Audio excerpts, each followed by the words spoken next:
Hi guys, legal वाला में आप सभी का स्वागत है। आज हम इस वीडियो में डिस्कस करेंगे कि ऑर्डर 1 रूल 10 ऑफ सीपीसी की जो प्रार्थना पत्र है वह रेवेन्यू कोड के अंदर दिया जा सकता है या नहीं दिया जा सकता और कब दिया जा सकता है।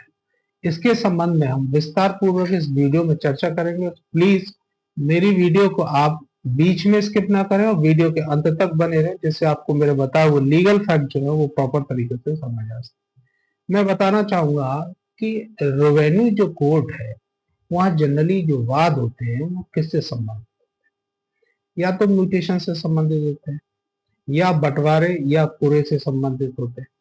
जनरली जो ऑनरशिप डिस्प्यूट है या पोजीशन से रिलेटेड जो डिस्प्यूट है या जो राइट है, लीगल राइट ऑफ टाइटल है, उससे संबंधित मुकदमे तो बहुत कम ही रेयर केसेस में होते हैं। वो सब जो है सिविल न्यायालय के अंदर ही फाइल होते हैं।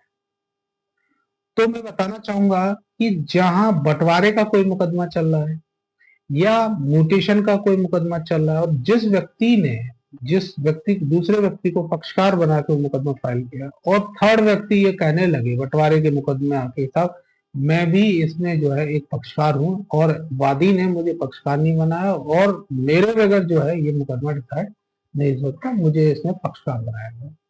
क्योंकि जनरली 110 ऑफ सीपीसी की जो एप्लीकेशन है वो जब ही लगाई जाती है जब हम किसी मुकदमे में पक्षकार न हो और हमको उस मुकदमे के अंदर जो है पक्षकार बनना हो, तो हम जो है 110 ऑफ सीपीसी के जो एप्लीकेशन है वो न्यायालय के अंदर मूव करते हैं। तो मैं बताना चाहूंगा कि जहां बंटवारे का मुकदमा है या म्यूटेशन का कोई मुकदमा चल रहा है और एक थर्ड व्यक्ति जो है 110 की एप्लीकेशन ले आए कि साहब मुझे भी इसमें पक्षकार बनाया जाए, तो 110 की जो एप्लीकेशन है सीपीसी की वो उस स्थिति में मेंटेबल नहीं हो। 110 ऑफ सीपीसी की जो एप्लीकेशन है वो कब मेंटेबल होती है, इसके संबंध में मैं बताना चाहूंगा कि जहां कोई ऑनरशिप से रिलेटेड कोई डिस्प्यूट चल रहा है जिसका नेचर जो है सिविल नेचर हो। सिविल नेचर में आते हैं कि जहां ऑनरशिप का कोई डिस्प्यूट है या कोई पोजीशन से रिलेटेड कोई डिस्प्यूट चल रहा है या टाइटल्स ऑफ राइट का कोई डिस्प्यूट है जो रेवेन्यू न्यायालय के अंदर जो है वो चल रहा है, रेवेन्यू कोर्ट में चल रहा है, तो वहां ये जो 110 ऑफ सीपीसी की एप्लीकेशन है जब हम मूव कर सकते हैं।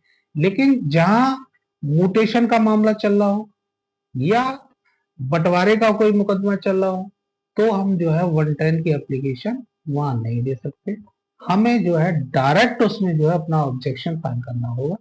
ये नहीं करना पड़ेगा कि पहले साहब हमें इसमें पक्षकार बनाइए और जो है मैं पक्षकार बनने के बाद जो है फिर अपना जवाब उसमें दाखिल करूंगा। ऐसा नहीं हो सकता। लेकिन उसकी भी एक स्थिति है, मान लिया सपोज करो कि अगर 116 और यूपीआरसी का कोई मुकदमा चल रहा है और उसकी पीडी बन गई, उसके बाद किसी सहखातेदार को ये पता चलता है कि साहब जो है मैं मुझे इसमें पक्षकार नहीं बनाया, मुझे पक्षकार बनाना चाहिए था, और वो वहां जो है 110 की एप्लीकेशन लेके आया साहब मुझे इसमें पक्षकार बनाना, तो उसको पक्षकार नहीं बना सकता। अगर कोई ऑर्डर हुआ है उस ऑर्डर के खिलाफ आप अपील कर सकते हो या रिव्यू फाइल कर सकते हो, लेकिन वहाँ ये नहीं है कि आप 110 ऑफ सीपीसी की एप्लीकेशन लेके पहुंचे साहब मुझे इसमें जो है एक पक्षकार बनाया जाए, मैं अपना इसमें जवाब दाखिल करूंगा।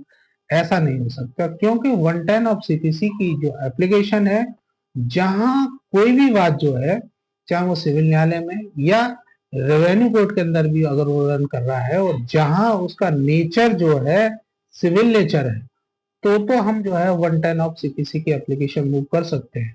अदरवाइज जो है 110 ऑफ सीपीसी की एप्लीकेशन हम जो है मूव नहीं कर सकते। और रेवेन्यू कोड में भी जहां इस तरह सिविल नेचर का मामला है तो हम कर सकते हैं। सिविल न्यायालय के तो हम अंदर जो है 110 की एप्लीकेशन मूव कर ही सकते हैं, जनरली उसी के लिए प्रोविजन बनाया गया। लेकिन रेवेन्यू न्यायालय के अंदर भी हम जहाँ सिविल नेचर का कोई मामला चल रहा है जिसमें राइट से रिलेटेड ओनरशिप राइट है या हो सकता है पोजीशन से रिलेटेड मामला है या टाइटल से रिलेटेड मामला है या किसी ने जबरदस्ती उसके जो पार्ट है किसी भी प्रॉपर्टी में उस पर कब्जा कर लिया है तो और उसको उसमें पार्टी नहीं बनाया, तो वहां पे जो है 110 ऑफ सीपीसी की एप्लीकेशन मूव कर सकते हैं। क्योंकि वहां रेवेन्यू न्यायालय के अंदर भी उस मुकदमे का जो नेचर है वो सिविल नेचर है, जहां मुकदमे का नेचर जो है वो रेवेन्यू नेचर होगा, वहां हम जो है 110 ऑफ सीपीसी की एप्लीकेशन वो नहीं कर सकते।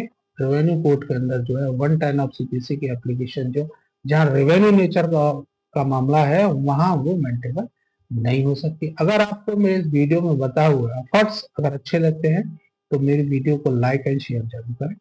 मैं इससे संबंधित एक साइटेशन है जो सुप्रीम कोर्ट की है उसे बताना चाहूंगा।